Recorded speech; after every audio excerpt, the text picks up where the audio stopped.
In this question here, a car slides as it tries to stop on an icy road.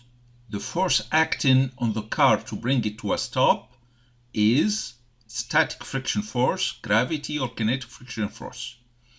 Gravity is acting straight down on the car, so it's not acting on the direction of motion, so it cannot contribute to stopping it. So the only two possible answers are going to be static friction or kinetic friction. The word static means no motion. In this case, no motion between the surfaces that are positioned against each other. For example, there is no motion, there is no sliding between the tires of the car and the road. We have static friction whenever the tires do not rub, do not slide against the road. That's when we have static friction.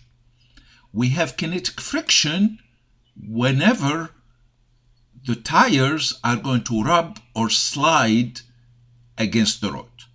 So again, kinetic friction whenever the surfaces that are sitting against each other to result in friction, whenever those two surfaces move relative to each other. The word kinetic is a word related to the word motion.